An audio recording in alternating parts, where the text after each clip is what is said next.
Okay, you guys, on this video I'm going to be featuring the palette. Not really featuring it. I don't want to say featuring. I don't want you guys to think I'm getting paid for this, because I'm not getting paid for any of my videos. But I'm going to be using the palette that we got in our Boxycharm, the Fairy Tales Storybook Cosmetic palette. And this palette is huge. It almost takes up all of this space. And it's hard to, you know, it's just big. It's just hard to handle and kind of difficult to store, but we're going to be using that. And then I'm also going to be revisiting the e.l.f. Poreless Putty Primer. So if you want to see how I got to this using these products, make sure that you continue to watch and watch all the way to the end to hear my final thoughts. I'll let you know how the palette performed, and I'll give you some more thoughts on my e.l.f. Poreless Putty Primer test out, because you guys know this is my second time using this, and so I put up one video using it. I'm rambling, but I'm gonna let you guys go ahead and hop into that look. So today I'm going to try this e.l.f. Putty Poreless Primer again. The first time I tried it, I did not like it. I felt like it emphasized my pores, but I really couldn't tell which product that was doing it. So I'm going to try this e.l.f. Poreless Primer with my normal routine, and we're going to see if it was this primer or not.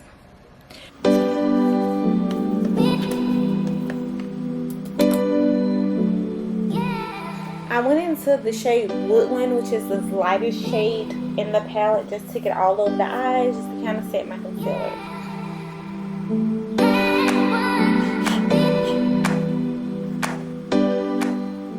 Now I'm going into the shade Thorn, just taking it in the crease zone.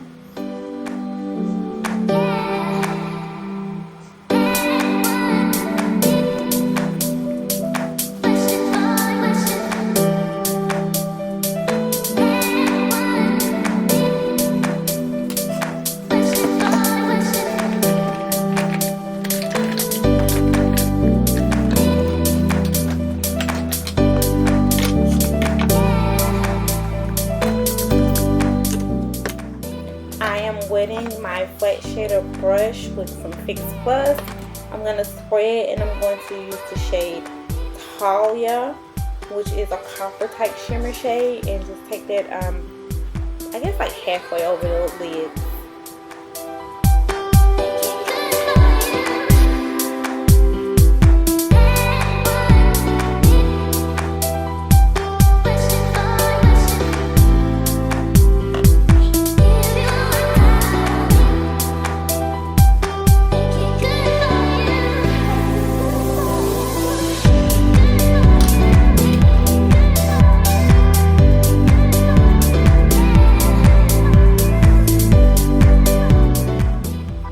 I went into the deepest shade in the palette, which is Brim, and taking it on the outer corners of the eye, and then I'm going to take it a little bit into the crease zone, but not all the way over.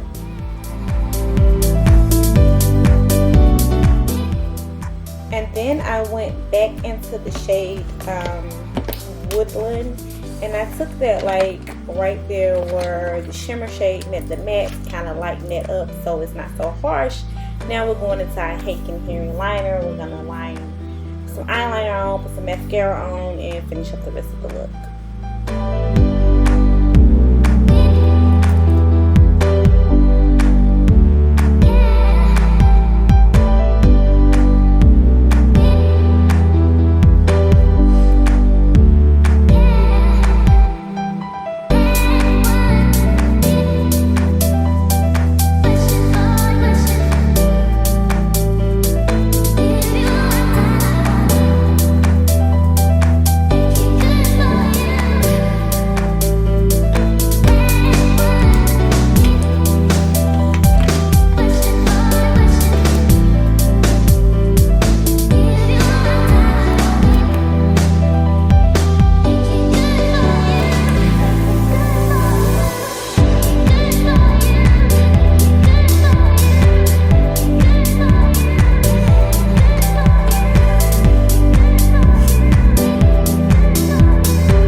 Okay guys, I'm going to finish up my look and I will be right back.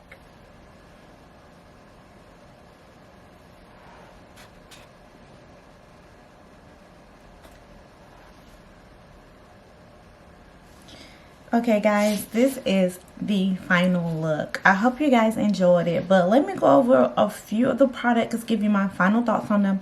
This is poreless putty primer, you guys. This stuff, it still emphasizes texture on my face. I don't know if you guys can see it. I'm trying to zoom in here. I still have emphasized texture on my face, and I just don't care for that. I'm gonna continue to use this product, I guess, like throughout my routine and just see if it gets better.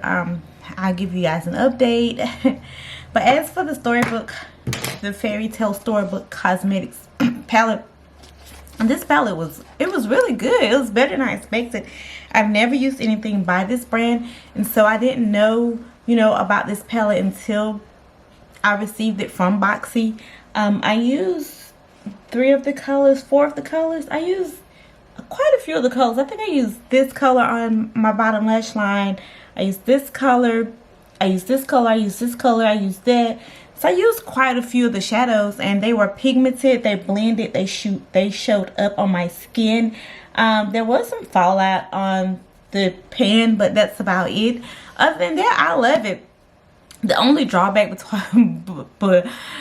by this palette is like the size of it. This thing is huge and it's difficult to store, but I love the concept of it. I guess if you have like a teenage daughter or someone and you used to read them bedtime stories or something for nostalgia, I definitely thought this would be a palette that would be in my collection for display and not for use, because it is so big to display. Maybe they would have made it a leaflet, a thin book.